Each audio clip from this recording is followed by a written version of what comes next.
नमस्कार, आप देख रहे हैं न्यूज़ वन इंडिया। मैं हूं आपके साथ दीपिका ओझा। एक चोरी की घटना में हुई एक हत्या को हिंसा से जोड़ देने की अफवाह क्या उड़ी, पूरा अलीगढ़ सुलग उठा। एक समुदाय विशेष के युवक को कुछ लोगों ने चोरी के शक में मार डाला, जिसके बाद न जाने ऐसी कहां से अफवाह उड़ी कि पूरे अलीगढ़ को इसने अपनी चपेट में ले लिया। मामला अलीगढ़ के गांधी पार्क थाना क्षेत्र के मामू भांजे इलाके का है, जहां पर औरंगजेब नाम के एक युवक की चोरी के शक में पिटाई के बाद हत्या कर दी गई। लेकिन इसके बाद जो हुआ वो बेहद चौंकाने वाला था। शुरुआत हुई समाजवादी पार्टी के हंगामे से। समाजवादी पार्टी के कार्यकर्ताओं ने अस्पताल में जमकर बवाल काटा और इसे मॉब लिंचिंग बताने की कोशिश की। जैसे तैसे पोस्टमार्टम हाउस का हंगामा शांत हुआ तो कुछ लोगों की पुलिस ने गिरफ्तारी की, लेकिन उसके बाद हिंदूवादी संगठनों ने बवाल काटा। बीजेपी ने भी मोर्चा संभाला और साथ ही आपको बता दें कि चंद्रशेखर आजाद और फिर बीएसपी के साथ भी सीपीआई भी अलग अलग मोर्चे पर खड़ी हुई नजर आए। सवाल उठता है कि जिस दंगा मुक्त प्रदेश के नाम पर बीजेपी सियासी लीड लेने की कोशिश करती है, क्या उस तमगे पर भी दाग लगने की कोशिश की जा रही है? फिलहाल अलीगढ़ में अगले 88 दिनों के लिए धारा 144 लगा दी गई है। आज जुम्मे की नमाज है और कोशिश है कि माहौल बिगड़ने ना पाए।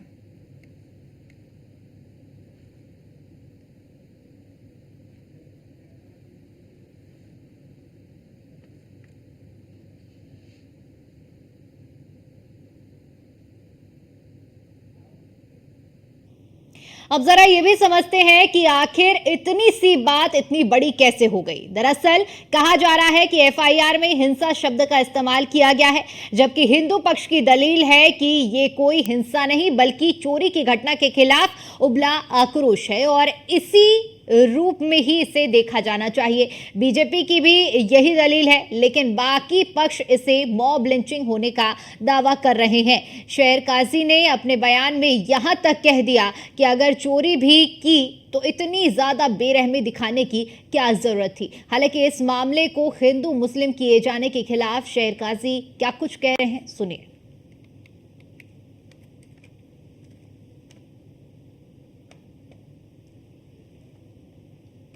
अब वो क्यों गया था, किस इरादे से क्या था, वही जानता हो गया जो दुनिया छोड़ के चला गया है। लेकिन अगर उसको चोर मान भी लिया जाए तभी उसके साथ जो सलूक बरता गया है वो किसी में उसके ऊपर नहीं जाए। ये जालिमाना सलूक है, बड़ी बेरहमी के साथ और बेदर्जी के साथ उसको मारा गया है। यहाँ तक बेचारा जान से चला गया। तो किसी इंसान की जान चली जाए तो जो उसके घर वालों का बीती होती बीती है, लेकिन पूरी इंसानियत मजरूह हो जाती है इससे। इसलिए इन चीज़ों से बचने की जरूरत है। अब रहा ये मसला कि अब क्या होना है, पुलिस इंक्वायरी करेगी, लेकिन मैं पुलिस से भी ये कहूँगा, पुलिस अफसरान से, यहाँ के कप्तान साहब से और दूसरे इसमें जिम्मेदार हैं कि जो भी कार्य वो हो बहुत ही फेर किस्म की इंक्वायरी होनी चाहिए। अब वो क्यों गया था, किस इरादे से क्या था, वही जानता हो गया। फिलहाल जुम्मे की नमाज को लेकर अलीगढ़ में सुरक्षा बेहद कड़ी कर दी गई है। इसके तहत सेक्टर स्कीम को पूरे शहर में लागू किया गया है। पूरे शहर को 3 जोन और 11 सेक्टर में बांट दिया गया है। 11 सेक्टर मजिस्ट्रेट के अलावा 7 सीओ और 7 एसडीएम की तैनाती भी की गई है। 1 कंपनी आरएएफ और 3 कंपनी पीएससी के साथ स्थानीय फोर्स की भी तैनाती की गई है। यानी चप्पे चप्पे पर नजर रखने के लिए ड्रोन कैमरों से भी निगरानी की जा रही है और सोशल मीडिया पर भी पुलिस की पैनी नजर है।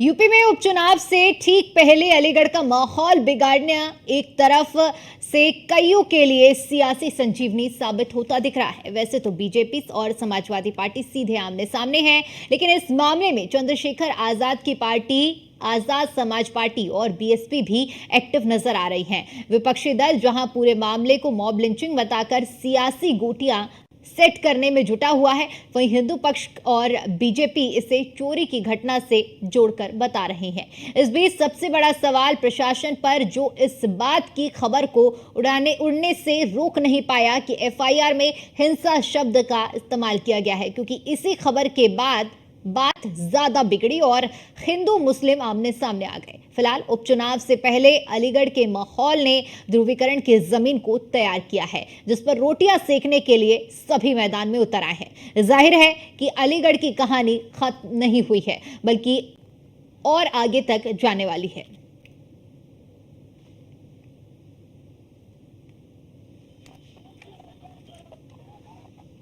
तो अलीगढ़ से एक खबर सामने आई थी, जहां पर गैर समुदाय के एक युवक की चोरी के शक में हत्या कर दी गई थी।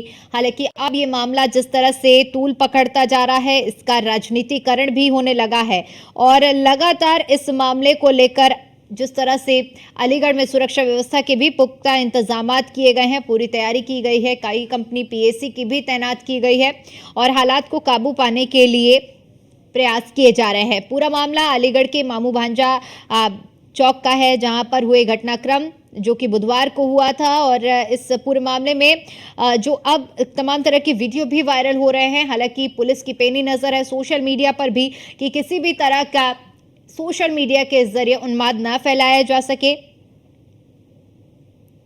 बताते चले कि जिस तरह से ये पूरा घटनाक्रम सामने आया था, इसके बाद कई समुदाय जो कि आपस में आमने सामने आए हैं और राजनीतिक दल भी आमने सामने हैं, बात चाहे भारतीय जनता पार्टी की हो, समाजवादी पार्टी की हो। इसके अलावा सबसे बड़ी बात यह है कि अलीगढ़ के जरिए बीएसपी भी अब इस अपनी जमीन को मजबूत करने में जुट चुकी है, क्योंकि एक तरफ उत्तर प्रदेश की 10 सीटों में उपचुनाव होने हैं और जो प्रदर्शन लोकसभा चुनाव में रहा है उसको कहीं ना कहीं सुधारने के लिए अब जमीन तराशी जा रही है। और अगर बात चंद्रशेखर रावत की पार्टी की करें तो एक सीट इस बार लोकसभा चुनाव में चंद्रशेखर के खाते में भी पड़ी थी और ऐसे में अब अपनी जमीन को और मजबूत करने के प्रयास में चंद्रशेखर भी जुटे हुए हैं। इन सब के बीच में यही प्रयास सभी दलों की ओर से किए जा रहे हैं।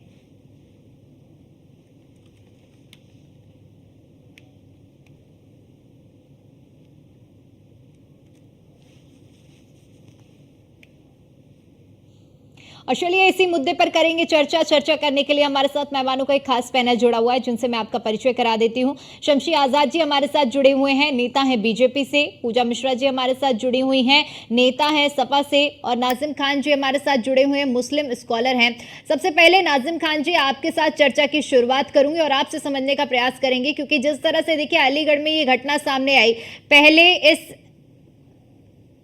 घटना में जिस तरह से बातें सामने आ रही थी, चोरी के बाद हिंसा शब्द का इस्तेमाल हुआ और उसके बाद अलीगढ़ ने जो देखा वो अब तक सभी लोग देख रहे हैं। इस पूरे घटनाक्रम को अगर समझा जाए, देखा जाए, आज तक जो माहौल चलता रहा है, आप किस तरह से देख रहे हैं, क्या कुछ समझ रहे हैं इस पूरे घटनाक्रम को लेकर, और इसका राजनीतिकरण भी अब साफ तौर पर देखने को मिल रहा है, होता हुआ नजर आ रहा है।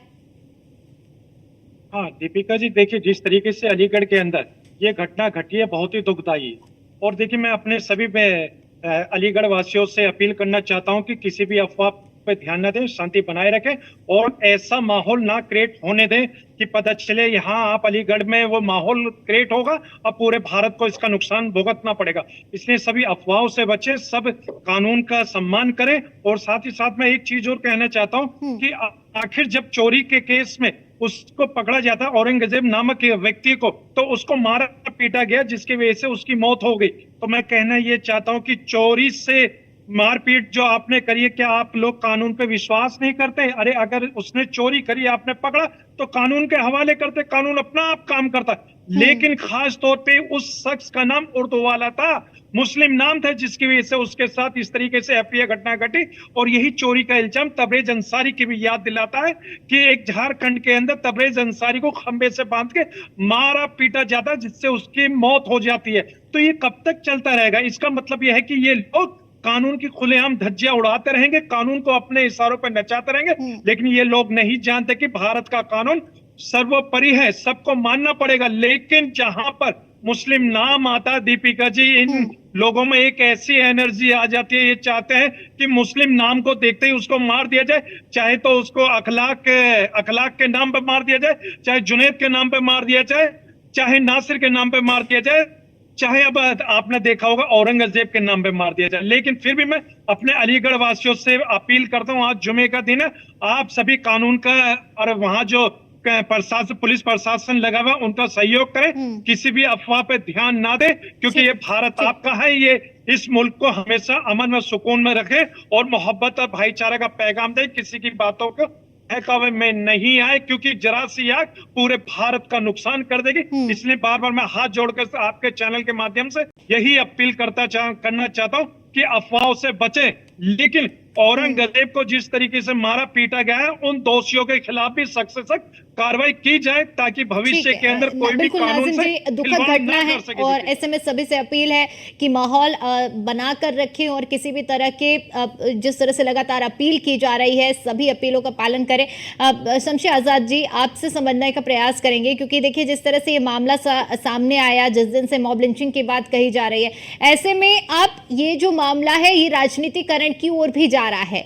समाजवादी पार्टी, चाहे बात अगर हम करें मायावती की, बीएसपी की या फिर भीम आर्मी, सभी लोग एक्टिव हो गए हैं। समाजवादी पार्टी के अपने तथ्य हैं, भीम आर्मी और बीएसपी जो कि अलीगढ़ के जरिए अपनी जमीन मजबूत करने का प्रयास कर रहे हैं। आप लोग किस तरह से देख रहे हैं, क्या इसका राजनीतिकरण हो रहा है और क्या कहना है आपका?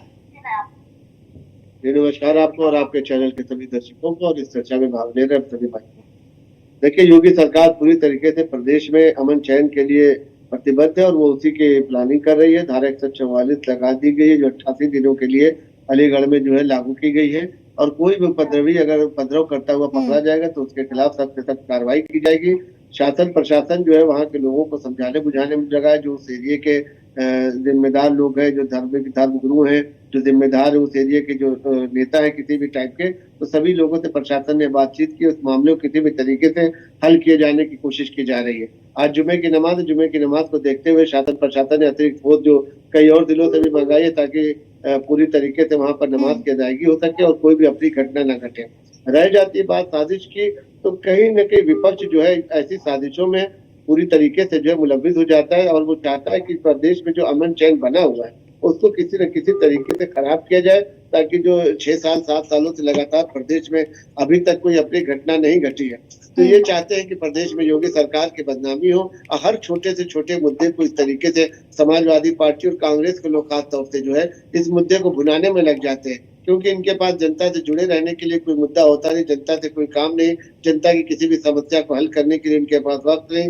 एयर कंडीशन में बैठकर राजनीति करने वाले, फेसबुक और ट्विटर पर बैठकर राजनीति करने वाले लोग जब ऐसी कोई घटना होती है तो कभी ये ऐसी घटना पर शोक व्यक्त नहीं करते, कभी ऐसी घटना पर इनको दुख नहीं होता, बल्कि ये उल्टे राजनीति करने लगते हैं। और बात तब और बढ़ जाती है जब कहीं ना कहीं अल्पसंख्यक समुदाय के किसी आदमी के साथ या किसी भी वर्ग विशेष के साथ कुछ अपनी घटना घटती है, तो उसको फौरन ये हिंदू मुस्लिम का रंग देकर भाजपा के खिलाफ जो मोर्चा खोल देते हैं, ताकि जो मुसलमान है, जो अल्पसंख्यक समाज के लोग हैं, वो इनकी तरफ आ जाए। ये हमदर्दी पर हमदर्दी दिखाने लगते हैं, कहते भी हम इनके हमदर्द हैं। लेकिन आज तक आपने देखा होगा कि अल्पसंख्यक समाज के आजम खां भी थे जो 27 महीने तक जेल में बंद थे, लेकिन कभी समाजवादी पार्टी ने उनके मिलने की कोशिश तक नहीं की। अखिलेश यादव उनसे मिलने कभी जेल भी नहीं गए। 22 के चुनाव में आपने देखा किस तरीके से उनका जो है नाम पोस्टर और बैनर से हटा दिया गया। 24 के चुनाव में भी आपने देखा, हाँ एक बार मिलने की जरूरत आती है जब एसटी हसन का टिकट काटना होता है, क्योंकि एसटी हसन और आजम खां में दूरियां थी, तो उस दूरी का फायदा अखिलेश यादव ने उठाया और एक और अल्पसंख्यक समाज को संसद में जाने से रोका। एसटी हसन को उन्होंने टिकट काट दिया। तो इस तरीके की राजनीति करने वाले लोगों से निवेदन है, एक मिनट में अपनी बात पूरी करूं, निवेदन इस तरीके के लोगों से कि राजनीति जरूर करें मगर प्रदेश का माहौल न खराब करें, और खासतौर पे ऐसे मौके पर जब जुमे की नमाज अदा हो रही हो और ऐसे समाज पे मुसलमान जो होता है वो सिर्फ अल्लाह की इबादत करने के लिए जाता है। तो इनसे यही कहना है कि राजनीति अपनी अलग चीज है, लेकिन धार्मिक उन्माद फैलाने की कोशिश समाजवादी पार्टी और कांग्रेस के लोग अगर करते हैं तो गलत है। ठीक है, पूजा जी आपसे समझने का प्रयास करेंगे, क्योंकि अलीगढ़ की जिस तरह की घटना है, अब इस पर शमशेर जी का भी जो कहना था, क्योंकि दंगा मुक्त प्रदेश की भी उन्होंने बात की है, तो क्या इस मामले पर ये कहना गलत होगा कि जो उनकी तरफ से आरोप है, मैं उसी को कोट करते हुए कह रही हूँ कि बीजेपी जो सियासी लीड लेने की कोशिश कर रही है, दंगा मुक्त उत्तर प्रदेश, क्या उस तमके पर दाग लगाने का प्रयास है एक अलीगढ़ की ये घटना? आपको नमस्कार दीपिका जी, और साथी प्रवक्ताओं को मेरा नमस्कार। और मैं जो मुस्लिम स्कॉलर है, मैं उनकी बात से इस बात से इत्तेफाक रखूंगी कि भाई शांति बनाए रखें, कोई भी रूमर्स को ना फैलाएं। पर मैं जो है शमशी जी से जो सवाल करना चाहूंगी, इन्होंने कहा कि जो है मुस्लिम की सहभागिता जो समाज पार्टी नहीं देती। मैं फिर आती हूँ अलीगढ़ पे, सहभागिता नहीं देती है तो आप उसी पार्टी में हैं, आपने क्यों नहीं लड़े, आप क्यों नहीं लड़े अपने समाज के लिए कि एक टिकट दे देते? आप क्यों नहीं लड़े कि एक कैबिनेट मंत्री आपके समाज को दे देते? अब मैं आ जाती हूँ अलीगढ़ पे। जब अलीगढ़ में 2021 में हुआ था मॉब लिंचिंग, दीपिका जी आंकड़े बताते हैं कि 2015 से लेकर 2022 तक सबसे ज्यादा मॉब लिंचिंग हुई है, जिसमें 100 डेथ भी हुए हैं। मैं कह रहा हूँ चोरी का शक है, आपके पास चोरी का सामान भी नहीं मिला इंसान के पास में, आपने चोरी के शक में, ऐसा तो है नहीं कि आप जब आपने मारना शुरू किया होगा तो तुरंत इंसान मर गया होगा, नहीं, वो बढ़ता हुआ आपको दिखा होगा फिर भी मारते रहे। तो इस पे तो कार्रवाई होनी चाहिए। और समाजवादी पार्टी जो आई उसने क्या कहा कि कार्रवाई हो, सख्त से सख्त कार्रवाई हो, ये तो डिमांड करना ही चाहिए ना दीपिका जी कि कार्रवाई होनी चाहिए। हम कोई गलत डिमांड तो कर नहीं रहे हैं। उसके बाद में आ जाते हैं, जब कल्प्रिट को पुलिस पकड़ती है तब कौन विरोध करता है? पता है जब कार्रवाई होती है तो इनको भी तो उसी साथ में खड़ा होना चाहिए ना, भाजपा को भी खड़ा होना चाहिए कि जिसने भी ऐसी हरकत की है। मैं कह रही हूँ कि अगर वो चोरी भी किए होता, वो चोर भी हो, तो आप कानून व्यवस्था को हाथ में नहीं ले सकते हैं। पर करे क्या, जो प्रदेश में सरकार है माननीय योगी आदित्यनाथ की, वो यही चीज तो चला रहे हैं। वो कहते हैं कि जो है उनकी कस्टडी में डेथ हो जाएगी, पुलिस कस्टडी में आके कोई किसी को गोली मार के चला जाएगा। ये कानून व्यवस्था है, ये जुडिशरी सिस्टम बना रखा हुआ है। तो जो जनता है वो तो लेगी ही कानून को अपने हाथ में। दीपिका जी बहुत जरूरी है कानून व्यवस्था बनाने के लिए तो उसके सामने एग्जाम्पल सेट करना कि हम कानून के दायरे में रह करके ही हर कार्य करेंगे, ताकि इंसान को पता रहे कि अगर किसी पर डाउट है तो पहले पुलिस को बुलाना, पकड़ लिया है तो खुद हाथ नहीं उठाना है, पुलिस को बुलाना है। लेकिन ये जब से भाजपा की सरकार बनी हुई है, मैं बिल्कुल इत्तेफाक रखूंगी कि जब इनको पता चलता है कि किसी एक मजहब से कोई इंसान आ रहा है तो उसके अगेंस्ट कर ले जाते हैं। लेकिन पूजा जी अब देखिए इन सब चीजों के बीच में एक चीज बहुत अहम हो जाती है, उत्तर प्रदेश की 10 सीटों में उपचुनाव भी होने हैं। क्या इन उपचुनाव की वजह से भी इस पूरे मामले को और भी ज्यादा बढ़ाया जा रहा है? ये भी एक बड़ा सवाल है। माहौल खराब करने की कोशिश की जा रही है। दीपिका जी हम कब खराब कर रहे हैं? मैं आप पर आरोप नहीं लगा रही पूजा जी, आप पर आरोप नहीं लगा रहे हैं। आवाज आपकी क्लियर नहीं हो रही है दीपिका जी। जी पूजा जी, ये आरोप आप पर नहीं है, मैं एक आपसे समेकित आकलन पूछ रही हूँ इसका कि क्योंकि उपचुनाव भी अब नजदीक है, आप लोग भी तैयारियों में जुटे हुए हैं और सभी दल जुटे हुए हैं। अलीगढ़ की घटना जो हुई है वो बेहद निंदनीय है, लेकिन क्या इस अलीगढ़ की घटना को लेकर पूरे उत्तर प्रदेश में अब जो मैसेज पहुंचाने का प्रयास किया जा रहा है, कुछ लोग अपनी जमीन को मजबूत करने का, क्या इस मुद्दे से प्रयास कर रहे हैं? मुझे लगता है दीपिका जी ऐसी चीजों पर राजनीति तो बिल्कुल होनी ही नहीं चाहिए। मुझे लगता है कि चाहे भाजपा हो, चाहे समाजवादी पार्टी हो, चाहे कांग्रेस हो, चाहे बीएसपी हो, चाहे आप अभी उभरती हुई पार्टी है रावण जी की वो हो, सबको जैसे अगर मॉब लिंचिंग कह लो या किसी को चोरी के शक में अगर किसी को क्राइम हुआ है दीपिका जी, किसी को मर्डर कर दिया गया है, चाहे 10 लोगों ने किया, चाहे 100 लोगों ने किया, चाहे 1 लोगों ने किया हुआ है, क्राइम हुआ है तो क्राइम के अगेंस्ट सभी पार्टी को खड़ा होना चाहिए। सबको कहना चाहिए कि हाँ इनकी गिरफ्तारी हो। और जब पुलिस गिरफ्तार करती तो उसका विरोध कौन कर रहा है? जिनके हाथ में देश का सत्ता है, जिनके हाथ में उत्तर प्रदेश की सत्ता है, वो कैसे बैठाएंगे सौहार्द जब गिरफ्तार कल्पित की गिरफ्तारी पे वो जो है अगेंस्ट चले जा रहे हैं। भाई कल्पित की गिरफ्तारी हो रही है, पुलिस कार्रवाई करेगी, जो सिस्टम होगा। ऐसा तो है नहीं कि उनसे बिना सवाल पूछे हुए, बिना उनका पक्ष सुने हुए उनको सजा सुना दिया जाएगा। तो आपको क्या की जो है प्रोटेस्ट करने की। और जब हम कह रहे थे गिरफ्तारी की मांग कर रहे हैं, इस पे हम कह रहे हैं कि इस पे निष्पक्ष जांच हो और कार्रवाई हो, जो भी कर रहा हो सख्त से सख्त कार्रवाई हो। तो जब सख्त से सख्त कार्रवाई की हम मांग कर रहे हैं तो आप बिल्कुल सरकार में आप बोलते कि हाँ हम आपके साथ में हैं, इस पे हम जो है देश में सौहार्द चाहते हैं, हम प्रदेश में सौहार्द चाहते हैं, हम इस पे सख्त से सख्त कार्रवाई करेंगे, सब आराम से शांत हो जाते हैं। किसी भी राजनीतिक दल को आगे आके लड़ने का मौका ही नहीं मिलता। आप खुद लड़ लेते ना। अगर आपकी जनता के साथ में क्राइम हो रहा है, कहीं पे कोई दुर्घटना घट रही है, वहां पे आप खुद पहुंच जाइए, आप खुद उसको शॉर्ट आउट कर दीजिए। तो हम जरूरत क्या है, विपक्ष तो तभी आवाज उठाता है ना जब आप कार्रवाई नहीं करते। वो हॉस्पिटल में जाता है, हॉस्पिटल में जाके उसकी डेथ हो जाती है, फिर भी वहां पे भी एफआईआर दर्ज नहीं हुआ रहता है, गिरफ्तारी नहीं हुई रहती है, तब जाके वीडियो सामने आ गए हुए रहते हैं, तब जाके वहां पे विपक्ष जाके वहां पे प्रदर्शन करता है, तब आपको समझ में आता है, उनके परिजन प्रदर्शन करते हैं। तो जब ये घटना घटित हुई, आपको पता चला कि हाँ इस तरीके से घटना घटित है, उसको हॉस्पिटल ले जाया जा रहा है, तभी पुलिस कार्रवाई शुरू कर देती। ठीक है शमशी जी, इस पर क्या कहेंगे आप, क्या कहेंगे? क्योंकि देखिए जो प्रशासन है, पुलिस व्यवस्था, कानून व्यवस्था पर ही सवाल उठ रहे हैं अलीगढ़ की इस घटना के बाद। पुलिस प्रशासन पर कोई सवाल उठाने की बात ही नहीं, क्योंकि गिरफ्तारी उनकी फौरन की गई है कुछ ही घंटों में उनको गिरफ्तारी की गई। है अलग बात है कि वहां पर व्यापार मंडल के लोग और जो वहां पर व्यापारी थे उन लोगों ने अलग से आंदोलन किया, तो प्रशासन ने उनको भी समझाने बुझाने चलिए की ठीक कार्रवाई है, की है। माफी चाहूंगी, समय का एक- अभाव है, इसलिए चर्चा को यहीं समाप्त करना पड़ेगा। शमसी आजाद जी आपका बहुत बहुत शुक्रिया, पूजा जी आपका भी बहुत बहुत शुक्रिया, नाजिम जी आपका भी बहुत बहुत शुक्रिया हमारे साथ जुड़ने के लिए और जानकारी साझा करने के लिए।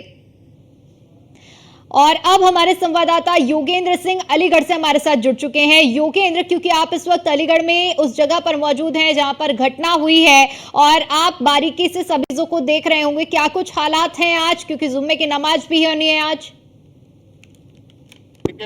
मैं इस्लाम जामा मस्जिद और जहाँ पर जुम्मे की नमाज होगी और आप मेरे पीछे देख सकते हैं हालात बिल्कुल सामान्य है। कोई भी यहाँ पर ना तो डर का माहौल है ना किसी तरीके का कोई माहौल है और यहाँ पर सब चीज हालात पुलिस की यहाँ पर सुरक्षा पूरी तरीके से चाक चौबंद है।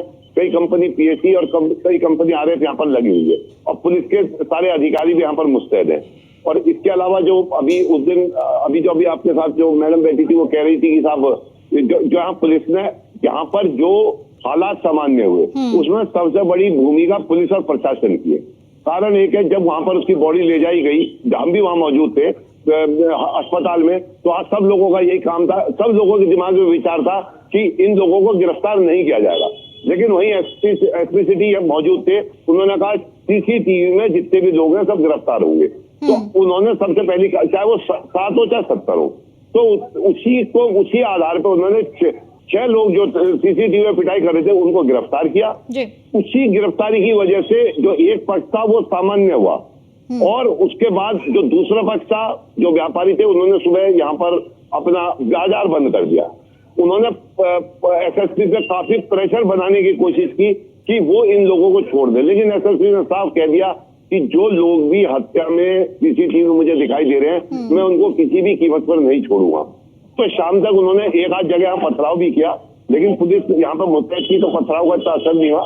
एक मस्जिद में पथराव हुआ और वो धरने पे भी बैठे रहे, लेकिन जब उन्हें शाम तक ये दिखाई दिया कि यहाँ पर कुछ पुलिस हमारी सुनने वाली नहीं है तो वो भी अपने शांत हो गई। उसके बाद आज आप देख सकते हैं जुम्मे की नमाज है और यहाँ पर जहाँ मैं खड़ा हूँ यहीं बगल में मस्जिद है, तो यहाँ बिल्कुल हालात सामान्य, किस तरह की कोई बात नहीं है जी। बिल्कुल, क्योंकि देखिए योगेंद्र, इस मुद्दे को लेकर राजनीतिकरण भी हो रहा है, तो ऐसे में अगर बात करें राजनीतिक दलों की तो उनकी क्या कुछ सक्रियता वहां देखने को मिल रही है और किस तरह का उनकी प्रतिक्रिया है? देखिए मैं आपको एक बात बताऊं, पुलिस का काम क्या है?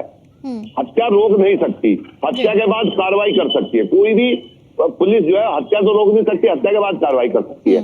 जैसे ही हत्या हुई औरंगजेब की, उसके फौरन बाद पुलिस ने 6 लोगों को गिरफ्तार कर लिया, जो कि एक पक्ष सोच चला था कि इनकी गिरफ्तारी नहीं होगी और उसी में पुलिस पर दबाव बनाने की कोशिश करी। तो पुलिस अपनी पूरी तरीके से, हाँ जो राजनीतिक दलों के आप पूछ रहे हैं, यहाँ पर आज सपा का डेलीगेशन आया है जो औरंगजेब मरा उसके घर पर, और वहां पर उन्होंने ये मांग की है इसको 50 लाख रुपए मुआवजा दिया जाए और इनको नौकरी दी जाए, क्योंकि काफी गरीब परिवार के, उन्होंने परिवार की मदद की बात की। और जो यहाँ पर बयानबाजी है, चाहे वो सपा के नेता हो चाहे बीजेपी के नेता हो, वो दोनों तरफ अपनी तरफ से पूरी बयानबाजी कर रहे हैं, लेकिन जो यहाँ की जनता है वो बिल्कुल सामान्य, अभी तक कोई लड़ने के मूड में नहीं है जी। और जिसका उदाहरण यह है कि बिल्कुल हालात सामान्य, पूरा मार्केट खुला हुआ है जी। बिल्कुल योगेंद्र, क्योंकि देखिए जिस तरह से आपने बताया कि हालात सामान्य हैं और सभी लोग शांतिपूर्ण तरीके से अब अलीगढ़ में मौजूद हैं, ऐसे में इन सब बातों के बीच में एक और बड़ी बात जिस तरह से आपने जिक्र किया कि पुलिस की ओर से तुरंत कार्रवाई की गई है, लेकिन कहीं ना कहीं ये बड़ी बात भी सामने आ रही है कि जिस तरह से योगी सरकार में दंगा मुक्त प्रदेश का तमगा मिला हुआ है, क्या उस दमके को उसमें दाग लगाने का भी प्रयास किया जा रहा था कुछ ताकतों की ओर से? ऐसी भी कोई बात है? देखिए अलीगढ़ में इसको दंगा कह ही नहीं सकते। अलीगढ़ में एक आदमी की हत्या हुई, पुलिस ने 6 जो सीसीटीवी में आरोपी दिखा रहे 6 उनको गिरफ्तार कर लिया। एक पक्ष ने जो विरोध जनता का बाजार बंद करा दिया, वो भी छोटा सा बाजार, रेलवे रोड, बाबू मांझा। ठीक है योगेंद्र, बहुत बहुत शुक्रिया आपका हमारे साथ जुड़ने के लिए और जानकारी के लिए।